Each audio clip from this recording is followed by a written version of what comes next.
meus amigos, meu nome é Leonardo Torres, sou professor aqui do Aprova Concursos, também sou advogado há mais de 10 anos, leciono Direito Administrativo, Ética Profissional na Advocacia e também algumas legislações especiais. Gente, é um grande prazer, uma grande satisfação estar com vocês nesta e nas próximas aulas, onde iremos estudar a Lei Complementar 59 de 2001, gente. É a Lei de Organização e Divisão Judiciárias de Minas Gerais. Ou seja, como que o Poder Judiciário em Minas Gerais ele é organizado, é dividido, o que são comarcas, o que são distritos, quais são as atribuições de cada órgão do Poder Judiciário, quais são os órgãos do Poder Judiciário. Gente, bacana, hein, bacana. Muito bem. Professor, eu noto que essa lei aqui é uma lei um tanto quanto generosa, ela tem 344 artigos. Gente, humanamente impossível, né? Nem que eu fosse lá um extraterrestre, humanamente impossível falar de artigo por artigo. Qual que é a proposta aqui? Nós daremos um rolê, daremos um passeio agradável dentro desta lei, destacando os pontos principais. Lógico, e sempre tendo como base aqueles pontos que mais caem, que estatisticamente são os mais importantes. Mas, professor, como que você sabe o que mais cai? Você é mãe de Ná? Você tem superpoderes? Você é um vidente? Não, gente. Vocês notam lá em provas anteriores, né? E você verificando o que as provas anteriores pedem, você tem uma ideia aí do quais são os pontos mais tradicionais. Tudo bem, gente? Muito bem. Outro ponto importante, hein? Em minhas aulas é uma tradição que eu as comece com uma frase do bem, uma frase positiva, até para que possamos criar um ambiente propício para o que vem pela frente. Vamos lá então, frase do dia. Cadê você, fofa? Apareça aqui, gente, ó. Não desanime, muita coisa boa vai acontecer. Gostei, maravilha. Muito bem, gente, ó. Eu aproveito o gancho também, deixo aqui os meus contatos para que vocês entrem em contato aqui, ó. Leonardo Torres é o meu nome, o meu e-mail, leonardotorresadv@hotmail.com. Só não vale mandar lá spam, não mandem vírus também, e também não mandem corrente da amizade, pelo amor de Deus, hein? Mas mandem críticas, sugestões, convites para churrascos, tá, beijo? Tá, gente? Pode mandar. Vamos lá então, ó. O meu link para o meu Facebook, minha fanpage, gente, curtam lá, se vocês puderem, é lógico, porque semanalmente eu posto dicas de direito administrativo, legislação especial, ética profissional na advocacia, voltado para você que busca a aprovação no concurso público ou também a aprovação no exame de ordem, você é bacharel em direito. Muito bem, gente, ó. E temos aqui também o endereço do meu site. Entrem lá porque nós temos apostilas, temos dicas também, artigos. Beleza, gente? Muito bem, aqui sou eu. Legal? Com algumas entradas aqui, né? Mas faz parte. Gente, vamos lá então. É isso aí. Então, o que nos cabe nesta e nas próximas aulas? A Lei Complementar, a Lei Complementar 59/2001 é uma lei complementar estadual que, mais uma vez eu insisto, ela organiza e divide lá, gente, o Poder Judiciário em Minas Gerais. Beleza? Muito bem. Gente, outro ponto importante, ó, em minhas aulas eu tenho uma preocupação muito grande que vocês tenham um manual caseiro bem organizado. Um manual caseiro, né? Com uma numeração lógica, bem visual, com mapas mentais, flechas, mnemônicos. Por quê, gente? Se você possui esse manual caseiro bem organizado, você dá um passeio por toda a matéria, em muito pouco tempo, relembrando e fixando os pontos principais. E segundo por quê, gente? Se vocês apenas estudarem pela lei, pelo texto pesado, pelo texto frio, o estudo fica muito enfadonho, muito triste. Agora, se vocês estudarem concomitantemente com o texto cru da lei, com o seu manual caseiro, o estudo fica um pouco mais divertido, um pouco mais feliz, tá, gente? E até um pouco mais fácil de você assimilar. Então, primeiro ponto, manual caseiro. Copiem o que eu falo. Legal, gente. Outro ponto importante, ó. Além do manual caseiro, é fundamental também que vocês leiam alguns artigos que eu menciono. Porque é muito comum em provas objetivas, provas mata-mata, as bancas copiarem e colarem o texto cru da lei. Então, se você tem essa familiaridade, ponto para você. Opa, mudaram a vírgula. Opa, mudaram a fonte aqui. Era calibre 12, agora tá Times New Roman 11. Tô brincando, mas enfim, gente, tem essa familiaridade. E o terceiro ponto, né, que forma aqui a nossa tríade, o nosso tripé, para que você tenha sucesso, faça questões de provas anteriores. Veja qual que é a sua banca e busque na internet, enfim, hoje temos vários sites. Faça questões de provas anteriores, porque, gente, é fundamental que, além do conhecimento, que você conheça o estilão da sua banca, porque cada banca tem a sua peculiaridade, as suas características. Beleza? Muito bem. Contem comigo, eu conto com vocês. O seu sucesso é o meu sucesso, hein? Eu tenho certeza, hein, que é a sua chance de ingressar na administração pública pela porta da frente. para mudar a sua vida e a vida de quem você ama. Vamos lá então, a gente veio comigo. Vamos lá começar aqui então a nossa Lei Complementar 59 de 2001. De aproveitar o gancho aqui, qual que é a diferença entre uma lei complementar, que é o caso aqui, e uma lei ordinária?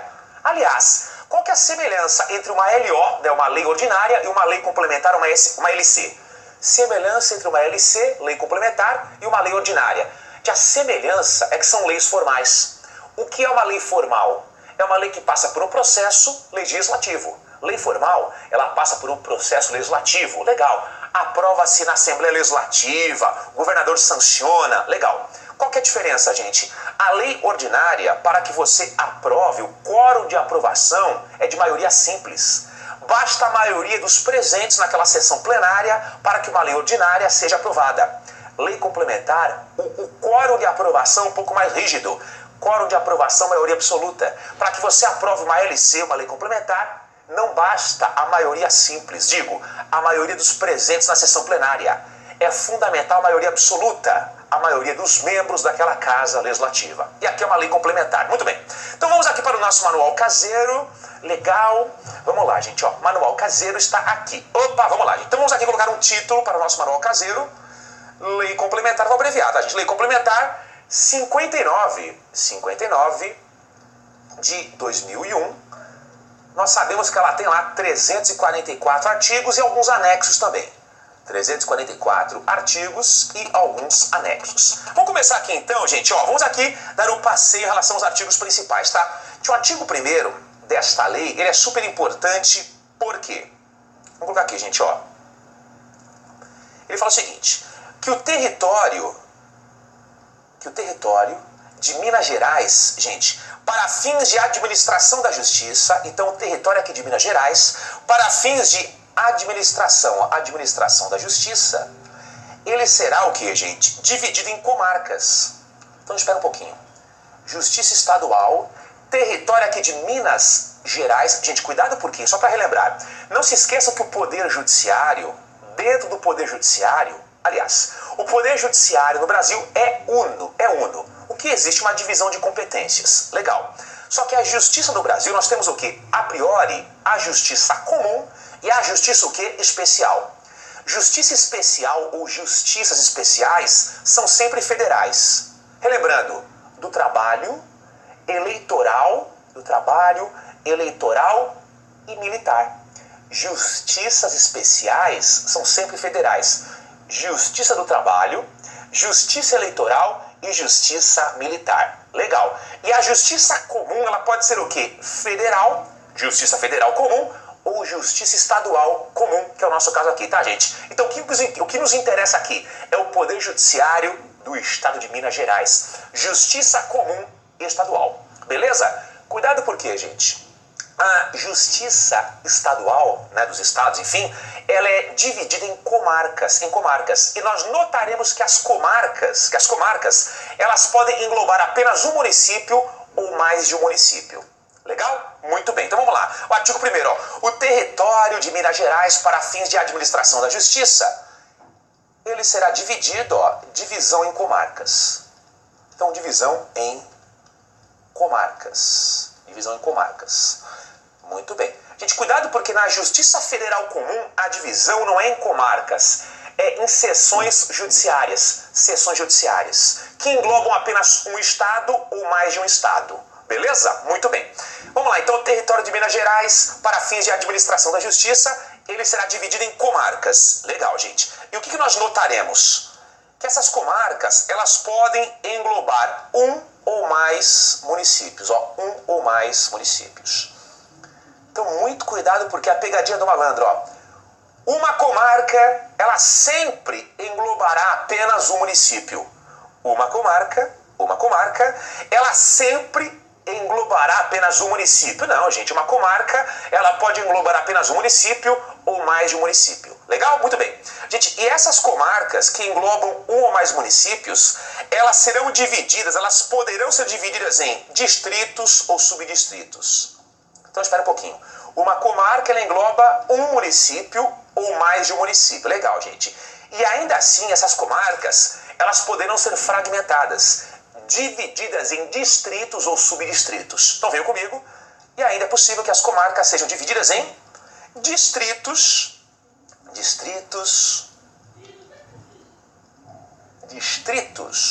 ou até mesmo subdistritos. Legal, gente? Então memorizem isso. Justiça Estadual Minas Gerais, Justiça Comum. Legal. Ela é fragmentada em comarcas. O território, a circunscrição de uma comarca para fins da atividade jurisdicional, né, que é a atividade fim do Poder Judiciário, pode englobar apenas um município ou mais de um município, tranquilo.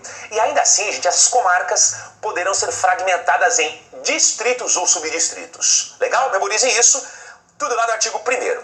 Ok? Muito bem. Vamos prosseguir, gente. A outro ponto importantérrimo, veio comigo aqui, ó. Eu quero comentar com vocês também o quê? O artigo 1º, vamos lá, gente, artigo 1º, parágrafo 3º. Sabe por quê, gente? O artigo 1º, parágrafo 3º, ele vai tratar do quê, gente? Ó, ele vai tratar da competência, artigo 1º, vamos lá, gente, ó, é nosso manual caseiro. Artigo 1º, parágrafo 3º. Ele vai tratar do quê, gente? Da competência para a fiscalização. Quem é que fiscaliza, gente? Quem é que fiscaliza no aspecto financeiro o Poder Judiciário? Então espera um pouquinho. Quem realiza o controle e a fiscalização financeira do Poder Judiciário? Gente, super importante, por quê? Gente, não se esqueçam do quê? Quem é que fiscaliza, a quem cabe o controle externo, a fiscalização financeira, orçamentária, patrimonial, operacional da administração pública? Gente, quando se fala fiscalização financeira da administração pública, nós estamos aí tratando do quê? Da administração pública dos 3 poderes, né? Inclusive a administração do Poder Judiciário. Resumo da ópera. Na esfera federal, gente, quem que fiscaliza no aspecto financeiro a administração pública dos 3 poderes? É o Congresso Nacional Legislativo, auxiliado pelo TCU, Tribunal de Contas da União. Legal. Na esfera estadual, gente, quem que fiscaliza a administração pública financeira dos 3 poderes? É a Assembleia Legislativa, auxiliada pelo TCE, Tribunal de Contas do Estado. Então coloquem comigo, vamos ver comigo aqui, vou até mudar a cor, gente, ó. Quem é que fiscaliza no aspecto financeiro a administração do Poder Judiciário mineiro, gente? É a Assembleia Legislativa. Vou abreviar, tá? AL, vamos colocar direitinho. Quem fiscaliza, então, a administração financeira do Poder Judiciário é a Assembleia Legislativa de Minas Gerais. Lógico, auxiliada pelo TCE, Tribunal de Contas do Estado. Legal, gente? Muito bem. Professor, só por curiosidade, nos municípios, a quem cabe essa fiscalização financeira? Cabe à Câmara dos Vereadores, auxiliada pelo TCE, Tribunal de Contas dos Estados. Por quê, gente? A Constituição de 88, a Constituição Cidadã de 1988, ela proibiu que os municípios criassem novos tribunais de contas municipais. Então, nos municípios, em regra, pelo menos, quem que auxilia o Parlamento Municipal nessa fiscalização? É o TCE, Tribunal de Contas dos Estados. Legal? Muito bem. Vamos prosseguir aqui, então. Venham comigo, gente. Outro dispositivo importantíssimo. Vamos até prosseguir aqui. Vamos lá. Cor padrão, né? Que é a cor escura. Vamos colocar aqui, gente. O artigo 5º, super importante, por quê? Gente? O artigo 5º, ele vai trazer aqui quais são os requisitos para a criação de uma comarca. Vamos lá, gente, quais são os requisitos para a criação de comarcas? Então, em Minas Gerais, de acordo com a Lei Complementar 59 de 01, gente, quais são os requisitos para a criação de comarcas? Veio comigo aqui no slide. Vamos lá, gente, ó, requisitos para a criação de comarcas. Artigo 5º são requisitos. Inciso 1, gente. Para a criação, aliás, o inciso 1, só para voltar aqui, só para deixar bem completinho o nosso manual caseiro. Requisitos, aqui, gente, inciso 1, tá? Para a criação de comarcas. Vamos lá então, aqui no nosso slide, ó. Requisitos para a criação de uma comarca. E não se esqueçam que a comarca é a fragmentação, gente, do território de Minas Gerais para fins aí de administração da justiça. E não se esqueçam que as comarcas englobam um município ou mais de um município, e as comarcas podem o quê? Ser divididas em distritos ou subdistritos. Muito bem. Prossigamos então, cadê você? Tá aqui, gente, ó. Opa, vamos lá. São requisitos, inciso 1, para a criação de uma comarca. Ó, população mínima de 18 mil habitantes. Então, calma lá. No mínimo, para que seja criada uma comarca, no mínimo, população mínima de 18 mil habitantes. Então, calma lá, professor. Então, quer dizer que aquele município, ele tem que ter no mínimo 18 mil habitantes? Nem sempre. Não se esqueça que uma comarca ela pode englobar mais de um município, 2 ou 3. Então, por exemplo, a soma desses municípios, no mínimo aqui, 18 mil habitantes. Muito bem. Aqui, ó. Outro requisito. Decoreba, hein? Decoreba. A gente tem que memorizar isso aqui, ó. Número de eleitores superior a 13 mil na comarca. Não só no município e na comarca. Movimento forense anual. Como assim, professor? Movimento forense? Movimento processual, né? Demanda processual naquela comarca. Movimento forense anual nos municípios que compõem a comarca de no mínimo 400 feitos judiciais, conforme estabelecer a resolução do órgão competente do TJ. Então, calma lá, mais um requisito, no mínimo por ano, gente, naquela comarca, 400 feitos forense. Legal? Uma movimentação até que relevante. Beleza, gente? Muito bem, então, prossigamos. São os requisitos para a criação de uma comarca. Então voltem aqui para o nosso manual caseiro. Gente, outro ponto importante, venham comigo aqui, ó. Venham comigo aqui. O artigo 6º também é super importante. Artigo 6º, ele também é super importante. Principalmente o que, gente? Principalmente o que? O parágrafo 5º. Por quê? O artigo 6º, parágrafo 5º, ele vai tratar do que, coleguinhas? Dos serviços notariais e de registros, vamos colocar aqui, ó. Ele vai tratar dos serviços notariais e de registro. Serviços notariais e de registro. Legal, gente? Que serão criados automaticamente no distrito sede da comarca. Então, quando se cria uma comarca, nós temos um distrito sede, né, que será a sede daquela comarca. Geralmente é o município que tem mais lá habitantes, tá? Legal. Então, nós teremos o quê, gente? Automaticamente, quando for criada uma comarca, no seu distrito sede, serão criados o quê, gente? Automaticamente, os seguintes serviços notariais ou de registro. Professor, o que é um serviço notarial de registro? Gente, são cartórios. No dia a dia são serviços cartorários. Por exemplo, ó, eu comprei o bem imóvel. Legal, é fundamental que eu registre a escritura no cartório de registro de imóveis. Certidão de nascimento, por exemplo, no cartório de registro civil de pessoas naturais. A criação de uma empresa, pessoa jurídica, registro lá, gente, o estatuto no cartório de registro de pessoas jurídicas. Beleza, gente? E não se esqueçam do que, só para aproveitar o gancho, ó. De acordo com o artigo 236 da Constituição Federal, gente, artigo 236 da Constituição Federal, os serviços notariais e de registro no Brasil, né, os cartórios, eles serão delegados a particulares e desde 88, para que você tenha a titularidade de um cartório, é fundamental que você seja aprovado em concurso público, de provas ou provas e títulos. Antes de 88, gente, as famílias que conseguiam lá a concessão de um cartório, geralmente eram famílias influentes no governo, aquilo meio que, né, era uma concessão ad nutum, livre, discricionária. De 88 para cá não, para que você tenha titularidade, para que você seja, por exemplo, um tabelião de um cartório, é fundamental que a aprovação em concurso público. E cá entre nós, é um dos concursos públicos mais concorridos do Brasil. Por quê, gente? A depender da movimentação do cartório, a remuneração do tabelião, ele é um tanto quanto vultosa. Nós temos cartórios no Brasil que rendem por mês ao tabelião na casa dos milhões de reais. Eu tinha até um amigo, nem tenho mais, nem é meu amigo, nem atende mais o meu telefone. Tinha um amigo que foi aprovado no concurso público de cartório, gente. Nem atende mais o meu telefone. Os meus telefonemas, nem meu amigo é, inveja branca pra ele, né? Muito bem, vamos lá, gente, ó.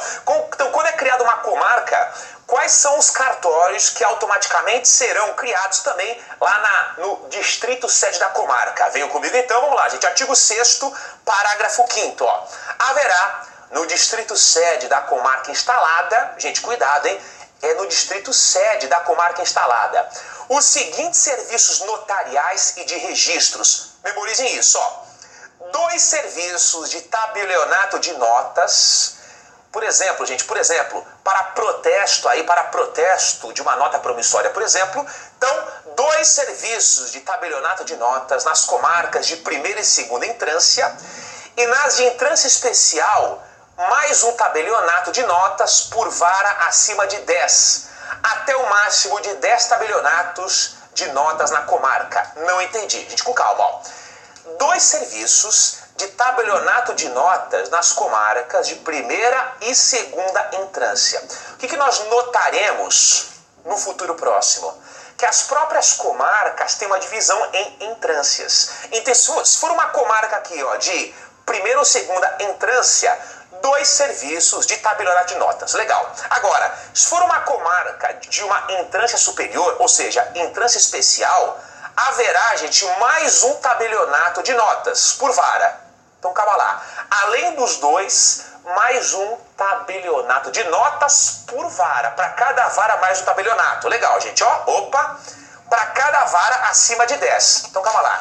Para cada vara acima de 10 varas, eu teria o quê, gente? Um tabelionato mais um tabelionato de notas. E tem um limite, hein? Até no máximo aqui, ó, 10 tabelionatos de nota na comarca. Tudo bem, gente? Legal. Mais um aqui, ó. Um serviço de registro de imóveis. Legal. Um serviço aqui de registro das pessoas naturais, interdições e tutelas. Um serviço aqui de protesto de títulos. Um serviço aqui de títulos e documentos e das pessoas jurídicas. Tudo bem, gente? Então aí, cuidado, porque são lá os serviços notariais e de registros que serão instalados automaticamente no distrito sede da comarca. Beleza, gente? Muito bem. Voltemos aqui para o nosso manual caseiro. Vamos lá, gente. Outro ponto importante que já foi questão em provas anteriores é o artigo 8º. O artigo 8º, vamos colocar aqui em nosso manual caseiro. Vamos lá. Que, por sinal, é o manual caseiro mais completo do Brasil. Gente, a classificação das comarcas. Como que as comarcas são classificadas? Vamos colocar aqui, então, em nosso manual caseiro. Vamos lá, gente, ó. Eu vou abreviar, tá? Classificação das comarcas. Até para otimizar o meu tempo. Classificação das comarcas. Mas, professor, por que você faz questão, né, de ter um manual caseiro? Gente, cuidado, por quê? Nós temos estudos que comprovam que uma das formas mais eficazes de você memorizar informações é justamente o quê, gente? Os resumões, os manuais caseiros. Você fixa com mais eficácia. Uma das formas menos eficazes é aquela leitura descompromissada. Você fixa pouca informação.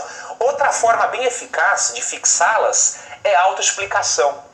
Você explicar a matéria para você mesmo. Bem interessante, tá, gente? Muito bem. Então, classificação das comarcas. Gente, cuidado por quê? As comarcas, elas serão classificadas aqui, a princípio, ó, podem ser comarcas, né? Comarcas de entrância. Entrância. Não é instância, não, tá? É entrância. Entrância especial.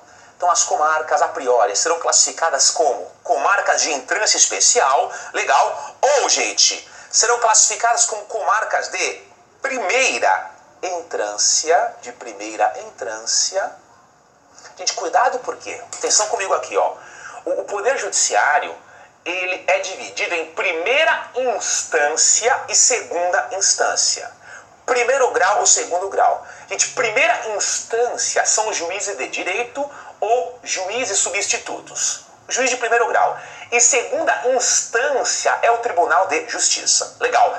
E na primeira instância, juiz de direito, substitutos, temos o que? A divisão em entrâncias. Na primeira instância da Justiça, legal, nós temos o que? A divisão em entrâncias. Legal. Então a comarca aqui na primeira instância, dividida em entrância especial, primeira entrância, e também o que, gente? Temos aqui, ó, a comarca de segunda entrância.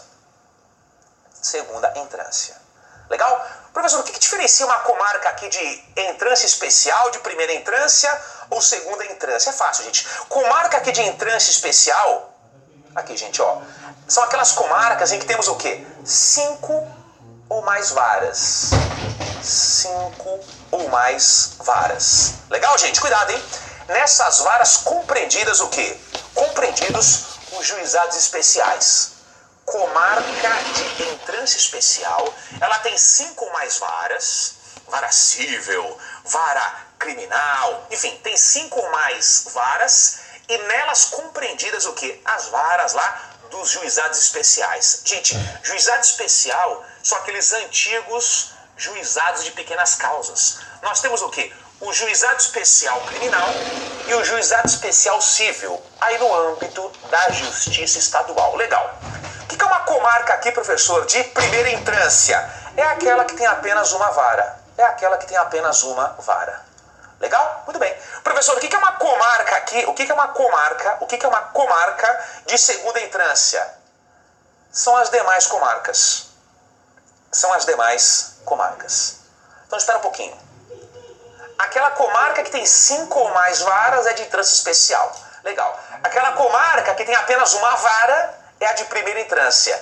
E as demais comarcas que não sejam de entrância especial ou de primeira entrância são de segunda entrância. Beleza? Muito bem. Gente, outro ponto importante, depois verifiquem lá com calma, nós temos o quê, gente? Nós temos o quê? Lá no artigo 8A, gente, a própria lei complementar, ela determina que sejam criados o quê, gente? Centrais de conciliação. Centrais de conciliação. Colegas, e a conciliação, para que se evite o litígio, é uma tendência mundial. Centrais de conciliação. Vamos colocar aqui o artigo 8A, né? 8A, nós temos o quê? As centrais de conciliação.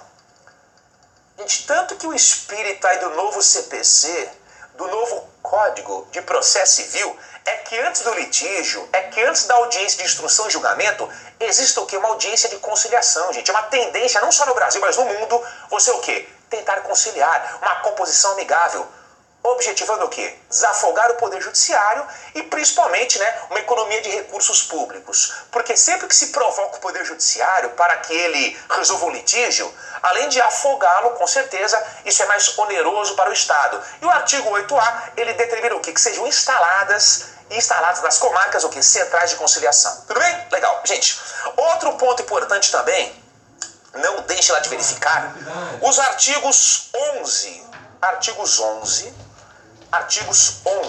até o 16, eles vão tratar do quê, gente? Do Tribunal de Justiça. Gente, o TJ, nós verificaremos que é o órgão supremo do Poder Judiciário do Estado. Nesse caso aqui, TJ Minas Gerais. Beleza? E os artigos 11 ao 16, eles trazem o quê? Quais são os órgãos que compõem o TJ? Quais são suas competências? Gente, tem que memorizar aquilo, tá? E os artigos, volta pra cá, legal? E os artigos 23 ao 26, artigos 23 até o 26, eles vão tratar do quê, gente? Da Corregedoria de Justiça. Da Corregedoria de Justiça aí do Tribunal de Justiça. Professor, quais são as atribuições da Corregedoria do Poder Judiciário aqui de Minas Gerais? Gente, fiscalização do Poder Judiciário, tem também atribuições disciplinares, orientação, legal. E dos artigos 23 ao 26 nós temos o quê, gente? De que forma que é composta a Corregedoria de Justiça de Minas Gerais, legal, e principalmente quais são as suas competências. Beleza, gente? Então, basicamente isso, eu paro por aqui, um beijo no coração, até as próximas aulas, muita paz a vocês, obrigado e até lá, valeu!